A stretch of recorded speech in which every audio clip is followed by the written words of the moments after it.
Hi, my name is Freddy Tutiven. I'm the VP of Toys. I'm also an adjunct professor at the Fashion Institute of Technology. I've been in the toy industry for 20 years. I've worked for many companies such as Mattel, Fisher-Price, also freelance for companies as Disney, Jax, Sesame Street, Applause, Lego, done projects with them. Almost everybody in the toy industry and some entertainment industry companies. But today we're going to focus on how to make toys and also how to work with toys with licensing, and what is the toy design process. So just to give you a little history about toys, when I started the industry 20 years ago, it was about, I would say about 90% original ideas, and now that's turned. Now it's about 80% licensing, which is entertainment brands like Disney, Marvel, anything that is on air or content, things like that, now dominate the retail toy market. And then that 20% are original ideas. So here's what is licensing. Licensing is it's where a manufacturer or company does an agreement on using their brands to create products. For example, at Nickelodeon, we license SpongeBob, and with SpongeBob, there's many categories that you wanted, depending on the factory, the manufacturing that you do, you write a contract based on those categories, such as toys, apparel, publishing, home video, social expression, and now what's even bigger is the digital content, which is dominating that area now. So the toy design process, it's fun. It's just like being a little kid, just thinking about what a kid's like. I always see myself, anytime I want to design ideas, I think about when I was a young kid and figure out I used to play with that toy and how I'm going to play with something. So when we start designing, we think of an idea. And in the toy process, depending where field you are, it could be an original idea, you could be an inventor thinking of a mechanism to incorporate it to a toy, or creating a new brand. But if it's a classic toy brand like a Mattel that does like Hot Wheels, then you have to reinvent that toy. And what is the latest technology you could add to that toy? What feature? And now, like 10 years ago, the vinyl figure collectible area has gone bigger. It's more of an artistic pop culture. Funko is dominating that market. Kid Robot, they're the ones who started it, and it's a big trend. One of the reasons why it is so big too is because the manufacturing is pretty easy and affordable. And lastly is the licensed brands, like what I said before, and there's a lot of brands that are there that take turn dominating the market. Like, last year was all about Star Wars, and now it still is Star Wars. But there are other brands that are coming back, like Transformer. Wonder Woman is huge. Marvel is dominating that again, which Disney bought 4 years ago. So they did it, and Star Wars, they also own that too. So that's that. So then the next thing we do is brainstorming, which is my favorite part of designing. This is when we get together in a room like this with a bunch of people and think about ideas. And what's cool about that is that any idea goes from beginning to the end, from like, it all depends what you're brainstorming. Is it a new brand, an existing brand, or you want to create something new? What's cool about brainstorming too is that there's no bad ideas, and it's thinking about how are you going to take a brand to the next level, or figure out new concepts, a new category, themes. For example, on the left, I have SpongeBob, and we're thinking new categories that we want to explore and capitalize. And we've never done SpongeBob like power tools, because SpongeBob transformed into anything. It would be great to make a toy out of that. When I was freelancing 12 years ago, I did a project for a premium for one of the cereal boxes, and it was at that time fairly our parents were as big, and I was like, well, they challenged me to come out with some ideas, and their price point is 15 cents. So I have to figure out something fast and clever. So I was like, why not? Let's do some figure puppets. So that was one of the ideas. So I was brainstorming. Nickelodeon, we do this a lot with a big group. Team Umizoomi is another brand that we've done That was like 5 years ago, and that was all about math and shapes. So a lot of the product ideas are based on we focus on that. And these are done in second, quick sketches, quick idea, you spitball ideas, and then you just write them up. And then from there, you start, you collect those ideas. In the next process, you start sketching the ideas. This is when you start developing them more. And this is where you start defining a play pattern. A play pattern is how kids play with the toy. It's like, you think about it, for example, if you have a Superman cape, it's a role play. You're like, you want to be the superhero. You have a sword, that's also another role play. And then when you have like an infant toy, it's about dexterity. How kids, they learn something new with that toy. Here on the top is Timu Mizumi, which is a brand about math and shapes, which is a cute little brand. My kids love this show, by the way. It's still on air. And when we got to know about this brand, they have a vehicle called the Umi car. And since it's about numbers, distance, and shape, we thought it'd be kind of cool if the kids learn how to like place the correct shape into the vehicle. And then if they do it correctly, then it will go a certain amount of distance. So that was a quick concept in there. The other one was about shape sorter and and also distance and numbers, and then how to like apply into the, into the shape sorter and how to figure out the right number and distance. And then you have Bot, who is their friendly robot. It was a shape sorter, and the chest in the robot, you're able to put the correct shape, and it tells you something. He will interact with you. There's other thing that you do in a concept too, is to make sure that you put all the details. On the top left, we have TMNT Turtles, another brand that I work on. We were thinking of doing like preschool version of them, infant, how to take turtles from an action figure and make it into a pre-cool action figure, which is like, that's your first action figure, it's called pre-cool. So then, we think, when you do a design like that, you have to think about it in a way that it's not as, we have an action figure, you have the regular weapons, here's a little more chunky, and mothers love that. It's a little more acceptable in that area. Then the other things that we do when we start sketching the ideas, make sure you refine a lot of the angles of the design to make sure when you render it, and also think about how you're going to present it in the future. So here we sketch an idea with Blaze, and we're thinking about what are the features in the design. Blaze is a show about monster trucks, and they do races in Access City, and there's an Access City garage. And one of the ideas is like, you have this place that opens up, is the Access City garage, and that's where you do the tune-up for your car. A lot of when it comes to concept sketches, there's two ways of doing this. One of them is the traditional sketching by hand, and then the second one is like we use digital. We could do, we use a Wacom tablet and use Photoshop and Sketchbook Pro to help us with the design, help us how to figure out the design, and also how to like do a clean finished drawing at the end. Then it comes the fun part, is the rendering part. And this is where you start thinking about what are the materials that you want to do into the concept.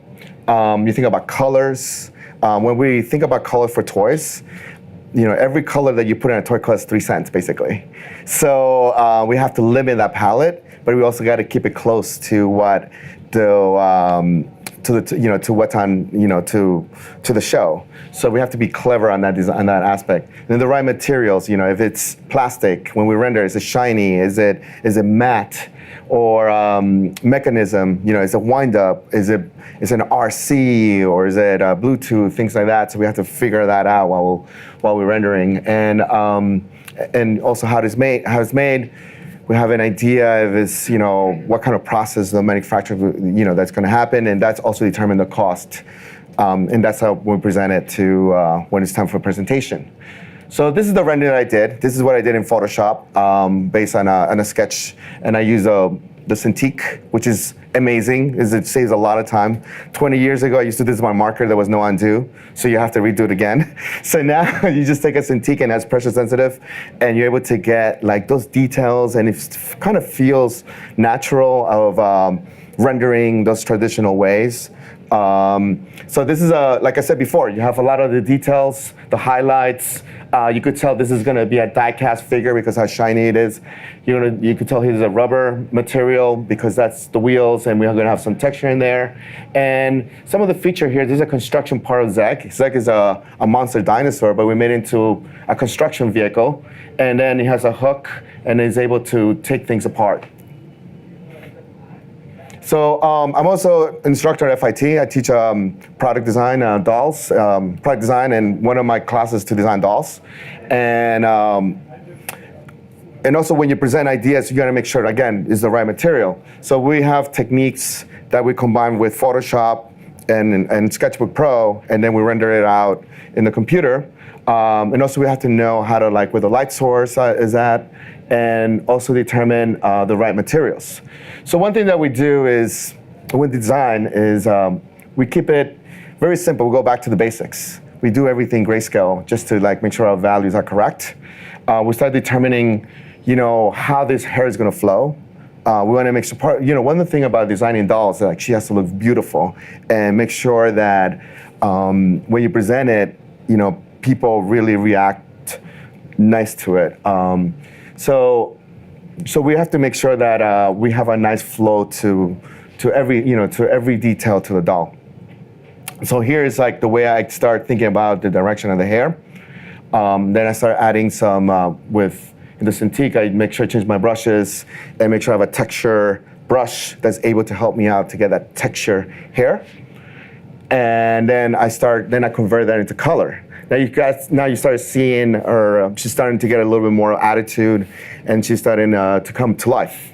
Then I start adding more of the details, and simple techniques that you do in Photoshop is just changing the texture of the brush and just changing the opacity and the spacity of the brush, and that will help you out get this kind of like individual hair. It's just a couple of strokes with a Cintiq. It's really fast and easy. It's pretty cool. And then the last thing is about a doll is the eye and the face. That's what makes a doll. That's why Barbie is so successful, and making sure that you have those details correctly. Here, that's why this is my last touch, and this is where I put all those details in there, making sure that what kind of highlights she's gonna have, what the colors, eyelashes. I start stylizing her a little more. And then finally, this is the final rendering. And that's what we do with when I've done dolls design for Barbie or the companies, this is the same technique that I've done for the past 12 years. Now it's easier. I used to do the regular Wacom tablet. Now with the Cintiq, it's like 50 times faster. But it's cool. And then from there, you start doing the other accessory pieces to the doll. But it's just a nice little process, a tutorial that I do with the students that help us achieve this look and make sure that when you present it, it does feel like it's a product and a doll, and that it's good for presentation. And lastly, when you render, you got to think about a line and how cohesive the line, and create a design language. I did this project about 12 years ago for a client. It was for a TRU exclusive, and is having a license, the Home Depot license, and make it into a toy line. So what I did here is, like, and it was a preschool. That was another challenge. And Home Depot colors are orange and black, and I needed to add an extra color to make it more preschool friendlier. So that's why I added the blue. Still has a nice, gives it a nice look, but still have the touch of black as an accessory, as an accent color. And I had created a design line with certain areas out of the handle works and some of these little lines just to represent, like, those other power tools from Home Depot. The toolbox is a stool where the kids could stand up, could go into, it's a stool, or it could be it opens up and you could put all your tools inside. I think my son had that. Yeah. 20 now. Yeah. It's 20. I saw. Maybe it's one of my version of that. Yeah. So So it's a fun way to render, and you could tell the materials too. This is all plastic. Some of these bubbly area, like very, rounded edges. That's for preschool. That's why we do those rounded edges for safety reasons. You could tell that's going to be in manufacturers like a blow molding piece. That's what they call it. It's blow molding. So when it comes to presentation, you put all the ideas together, and then this is where you present it, and you create these concept boards. So you could get a product made, you have to sell the ideas, you have to pitch the ideas, so you have to have this great presentation and making sure your line is cohesive. And you tell the whole story. That's what I tell everybody. When you present, tell the story and make sure you grab the attention to the audience very quickly, especially to the executives. This is all presented to upper management, either your client, manufacturer, retailers. They see this at the beginning, and this is a good way to start the conversation, having your product out there. Here we have a concept that this is an internal concept that we did for SpongeBob. It was more of an exploratory. This is when I started at Nickelodeon, and we wanted to expand the line. One thing about SpongeBob, it's very hard to sell in toys. So we're trying to find a niche. It cannot be an action figure. It cannot be a preschool. So we had to figure out how they're gonna sell this. So we want to show you this on the end. But one of my directors designed this, and he's an awesome designer, Junis. And he created this, he combined his world of the SpongeBob world. There's a scene, a couple of episodes about SpongeBob goes to Glove World, the pineapple, and he's always to create this play set where it does all of that. What's cool about here is about the features. You know, when the roller coaster goes down, it slides, and then it goes out and comes out of the roller coaster vehicle and then into the yacht, the car, the bikini bottom car. And that feature is very simple. It's just that magic trip that you have one vehicle that goes in and it pushes the other vehicle out, so it looks like you transform. But in reality, it's two vehicles. So that's a cool, simple feature. Then you tell the size. You know, part of the presentation, you determine the size of your figures or the size of your play set. At the same time, think about what is the price point. We have an idea of something, how it's going to be made based on our experience that we've done in, that products that we designed in the past, or what's out there competitively.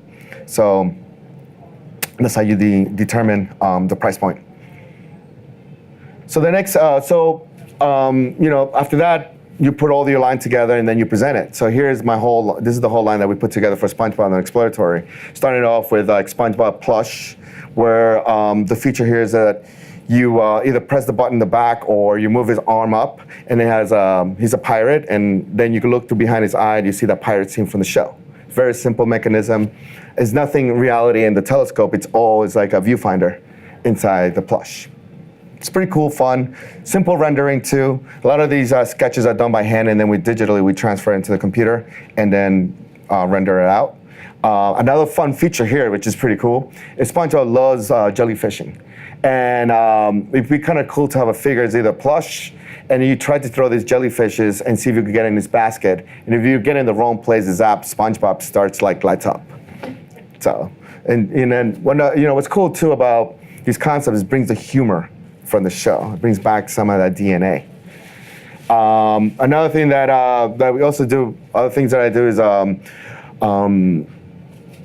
outdoor products too, and this is a fun Gary product where, it's a beach toy where you could take Gary to the beach and he has all the tools that you need to play in the sand. And you have your beach towel, your SpongeBob beach towel. Simple concept.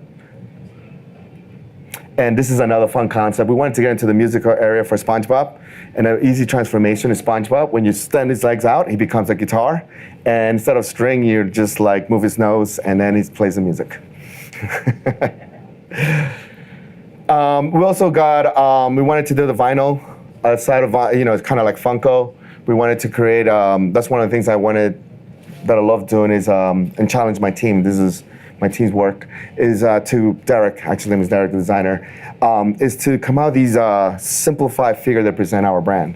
So SpongeBob is a square or rectangle. Patrick is more like an egg shape, and then Mr. Crab is a crab, and we wanted to make this vinyl figure. Derek took it to another level after that. He said, well, it'd be kind of cool to have his face, but at the same time, want to make it into a pop culture figure and put anything in there. So we have the subway map. We have subway trains, video games, graffiti, anything you could think of could fit SpongeBob. And then Patrick, Gary, we made into other type of interpretation, like from No Man to exaggerating his face to digital version and a pirate. And lastly, why not? SpongeBob on a shelf.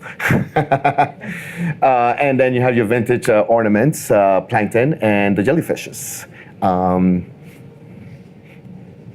And remember that scene from Timo Mizumi, that quick idea, concept sketch, rough concept sketch, this is how we finalize it. Sometimes we digitally render it or 3D render it, 3D model.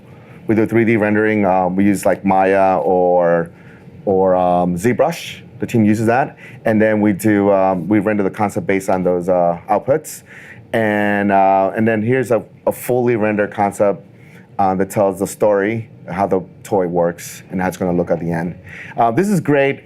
It's a little bit slower for us to do because it required rendering time, but it really tells you the correct materials at the end. But 90% of the stuff that we do, it's mostly done in Photoshop. It's quick Photoshop, because after that, the next process is prototyping, and that's done digitally, and there's 3D outputs now, and it could be done super fast, and we could tell the story again very easily. Again, that shape sorter, and that's fully rendered to show the whole concept, how it works. From even how like bot, when you press down, it's like a stamper. You have the milli shape texture brush, and Geo in the show, he's about shape, so he has these shapes cards where you trace it and you can make shapes of cars or train, things like that. And why not? The Timo Mizumi Swiss Army knife, where you could take and go and learn about shape, numbers, and distance, and it has everything on the go for your little kids. So this is a cool item that we thought that'd be great for our product line, and everything that a kid carry in their hand, like a Swiss Army knife. And lastly is the product development part of it, which is 3D modeling engineer. As a product designer, toy designer, we know the basic of it. We're not full engineer. We understand how things work in the manufacture. We have to know how to do control drawings, take an image, and turn it in every view, from a side view, top view, three-quarter view, any view, and we know how it's going to look from all angles. So, so most of the time when it comes out to product development, and the concept is approved, and we work with the manufacturer, a lot of this information comes from that end, and we give them blue lines, and we work with them on how to make it correct and bring it more into, make sure that it's more on brand with our show. This is Zever from Turtles. They render the concept. We give some feedback. They created some of this is what we call control drawing. We have front view, side view, back view, and then from there it's done digitally in ZBrush. And then it's taken up. Then they take that apart and do they take it apart and an exploded view to show you all the pieces, how this product is going to be made. You're going to dismantle, every part of it. Every part, yes. So, and that's how you determine the cost. It helps you determine the cost and how it's going to be made. Sculptures working, in the clay, or just, It's all digital now. It used to be ultra. Yeah, it's all done in ZBrush. So when you do, 3D, how can you do that? It's based on these drawings. You start off from these drawings from a front view. Then you start getting the silhouette of the front view, and then you take it to the side view, and then you start taking that wireframe and trace the side view, and then that gives you the front and the side view. And then from there you take the back view and start adding more of those details, and then you go inside and then start adding those close details where the eyes placement is at, the nose, and all the features, and that's how you get in there. So it's all digitally now. A lot of the traditional sculptors are gone digital. Helps us a lot too. Actually, in the past we used to have traditional sculpts, and that had to be converted to to casting and everything. So it would take a lot of time to slow down the development process. Now this is you could take this to the factory, they will do a mold out of that, and then in a couple of weeks you have a piece. They're doing the mold from where? They cut steel, or they have, yeah. It's all done now, it's all digital. Yeah, it saves a lot of time.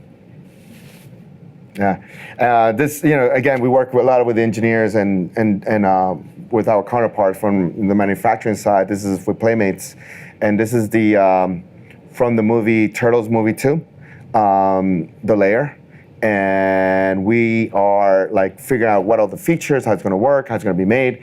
Part of this is cardboard. We got to figure out what are the plastic pieces going to be made and how many tooling pieces going to be needed.